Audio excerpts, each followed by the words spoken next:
اور اللہ تعالیٰ دار البقا کی طرف تم کو بلاتا ہے، اللہ تعالیٰ دار البقا کے طرف، امن کے طرف تم کو بلاتا ہے، جنت کے طرف تم کو بلاتا ہے، جس کو چاہتا ہے راہ راستہ پر چلنے کی توفیق دے دیتا ہے۔ الحمدللہ یا اللہ، راہ راستہ پر چلنے کی توفیق عطا فرما مجھے، میرے بیوی، میرے بچے، میرے پورا خاندان، وسیلہ تا قیامت نسل بہ نسل ان سب کو توفیق ہدایت دے، آمین۔ جن لوگوں نے نیکی کی ہے ان کے واسطے خوبی جنت ہے اور مزید برآ خدا کے دیدار بھی، الحمدللہ، اور ان کو چہروں پر نہ کدورت غم کی چھا جاوے گی، ان کی غم کی حالت میں انسان کا چہرہ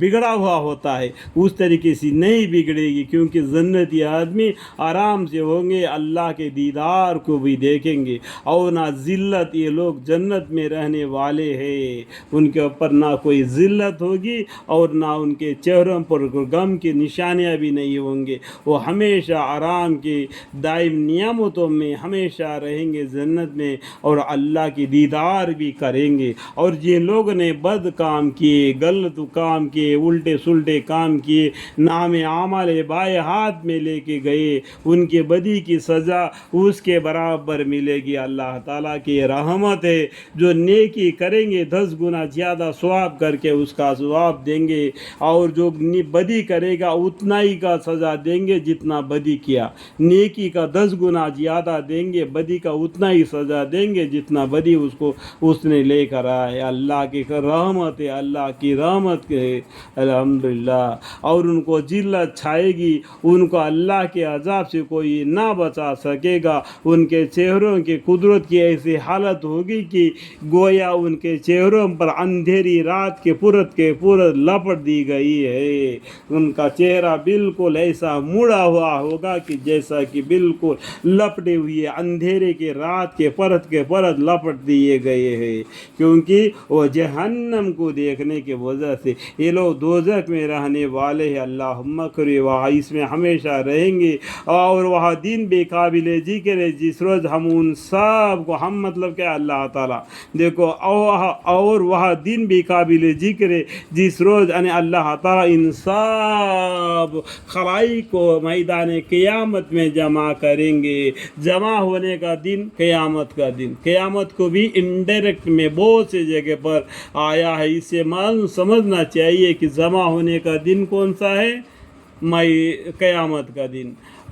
حشر کا دن، قیامت کا دن، حساب کتاب کا دن، قیامت کا دن، جنت اور دوزخ ظاہر ہونے کا دن، قیامت کا دن۔ اس طریقے سے انڈائریکٹ میں بھی قیامت کے بارے میں بتلایا گیا ہے، سمجھ میں آنا دے کہ میدان قیامت میں جمع کریں گے، پھر مشرکین سے کہیں گے کہ تم اور تمہارے شریک یعنی جو اللہ کو چھوڑ کر دوسرے کو عبادت کر رہے تھے، وہ شریک اپنے جگہ ٹھہرو، پھر ہم ان عابدین اور معبودین کے آپس میں پھوٹ ڈالیں گے، جس کو جو عبادت کرتے تھے وہ معبود کو، جو عبادت کروا لیتے تھے وہ معبودین کو، یعنی معبود کو اور معبودین کو، جو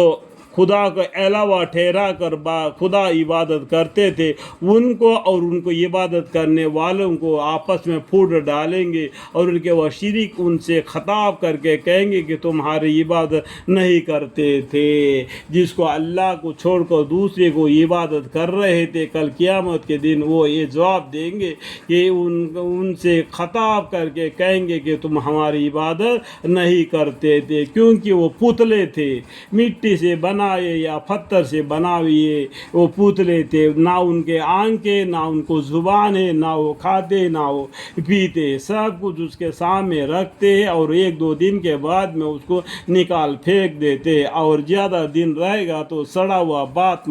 باس مارے گا، پھول ہو یا پھل ہو جو بھی ہو، تو اس لیے وہ بولیں گے، ان کے طرف خطاب کر کے کہیں گے کہ تم ہماری عبادت نہیں کرتے تھے، اللہم اغفر لی۔ اس دن کیا حال ہوگا جس کے نام اعمال بائیں ہاتھ میں آئے ہوں گے، اللہ ہی محفوظ فرمائے۔ اللہ تعالی ہمیں اور آپ کو قیامت کے دن کے ہر مصیبت سے بچائے اور عرش الہی کا سایہ نصیب عطا فرمائے۔ اور بھی جو دعائیں اللہ پیغمبر صلی اللہ علیہ وسلم خیر کے ذریعہ امت کے لیے مانگے، ان میں ہمارا بھی حصہ عطا فرمائے۔ اب پیغمبر صلی اللہ علیہ وسلم نے امت کے لیے بچنے کے لیے جو دعائیں مانگے، ان سے ہمارے بھی بچاؤ عطا فرمائے۔ حضرت محمد مصطفیٰ صلی اللہ علیہ وسلم کے صدقے طفیل سے اللہ کی رحمت سے ہمیں جنت عطا فرمائے، آمین ثم آمین، والحمد للہ رب العالمین۔